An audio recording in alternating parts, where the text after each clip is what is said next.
جو شخص اللہ سے ڈرتا ہے نا وہ کسی سے نہیں ڈرتا ہے۔ ایک بادشاہ تھا، اس نے ایک اللہ کے ولی کو شیر کے پنجرے میں ڈال دیا، شیر کے پنجرے میں قید کر دیا، اور سارے لوگ تماشا دیکھنے لگے۔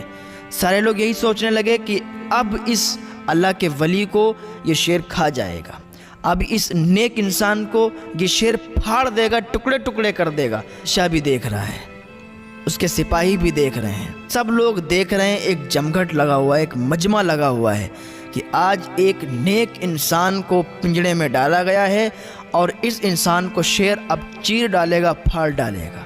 یہ سب دیکھ رہے ہیں، لیکن شیر نے کیا کیا؟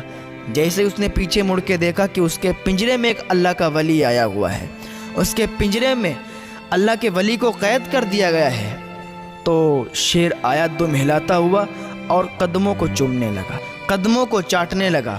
اس اللہ کے ولی کے جب قدم چومتے ہوئے، یعنی شیر اس اللہ کے ولی کے قدموں کو چاٹ رہا ہے، جب بادشاہ نے یہ دیکھا، لوگوں نے یہ دیکھا، تو بڑی ہی عزت کے ساتھ، بڑی ہی انہیں عزت دی اور عزت کے ساتھ قید خانے سے باہر کر دیا، اور ان سے معافی طلب کی کہ مجھے معاف کریں، آپ کو اس پنجرے میں ڈال دیا، بہت غلط کیا، معاف کر دیں، لیکن ایک بات بتائیں۔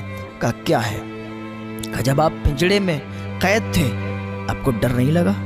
انہوں نے کہا نہیں، مجھے نہیں ڈر لگا۔ جسے اللہ کا ڈر ہوتا ہے نا، اسے کسی کا ڈر نہیں ہوتا ہے، وہ کسی چیز سے نہیں ڈرتا ہے، اور جسے اللہ سے ڈر ہے تو پھر مخلوق سے ڈرنے کی ضرورت نہیں ہے۔ لوگوں نے پوچھا مجھے ایک بات اور بتائیں، جب آپ پنجرے کے اندر بیٹھے تھے، شیر آپ کے قدموں کو چوم رہا تھا، شیر آپ کے قدموں کو چاٹ رہا تھا، اس وقت آپ کیا سوچ رہے تھے؟ وہ اللہ والا کہتا ہے اس وقت میں ایک مسئلے کے بارے میں غور و فکر کر رہا تھا، ایک مسئلہ سوچ رہا تھا۔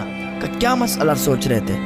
کہ مسئلہ یہ سوچ رہا تھا کہ شیر میرے پیروں کو چاٹ رہا تھا، میں یہ مسئلے پر غور و فکر کر رہا تھا کہ شیر میرے پیر چاٹ رہا ہے، اب اس کا لعاب میرے پیروں میں لگ گیا ہے، کیا میرے پیر ناپاک ہوں گے یا نہیں؟ یعنی اس کا جو لعاب ہے ناپاک ہے یا نہیں، میں ناپاک ہو جاؤں گا یا نہیں، میرے پیر ناپاک ہو جائیں گے یا نہیں، میں یہ مسئلہ سوچ رہا تھا۔ پتہ چلا جو اللہ سے ڈرتا ہے وہ پھر کسی سے نہیں ڈرتا ہے۔ ایسے ہی حضرت ابراہیم بن ادہم رحمۃ اللہ علیہ کے پاس کچھ لوگ آئے اور عرض گزار ہوئے، حضور آپ ہماری مدد فرمائیں۔ انہوں نے کہا کیا مدد کرنی ہے بتائیے؟ کہا حضور جس راستے سے ہم لوگ آتے ہیں اس راستے میں شیر بیٹھا ہوا ہے اور شیر ہٹنے کا نام نہیں لے رہا ہے، حضور ہم لوگ بہت پریشان ہیں، اگر ادھر سے گزرے تو کہیں وہ ہمیں کھا نہ جائے، کہیں وہ ہمیں چیر پھاڑ نہ ڈالے۔ حضرت ابراہیم بن ادہم نے کہا اچھا چلو۔ حضرت ابراہیم بن ادہم لوگوں کے ساتھ وہاں پر پہنچ گئے جہاں پہ شیر بیٹھا ہوا تھا۔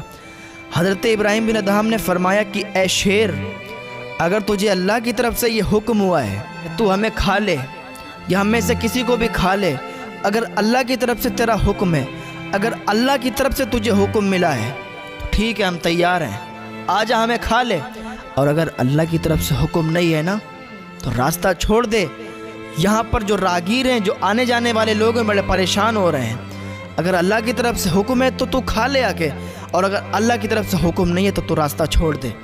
شیر نے جیسے اتنی بات سنی دم ہلاتا ہوا چلا گیا، تو پتہ چلا اللہ والوں سے شیر ڈرا کرتے ہیں اور اللہ والوں کے پیر بھی شیر چاٹا کرتے ہیں، تو پتہ چلا اللہ والوں کے قدم چومنا یہ شیروں کا طریقہ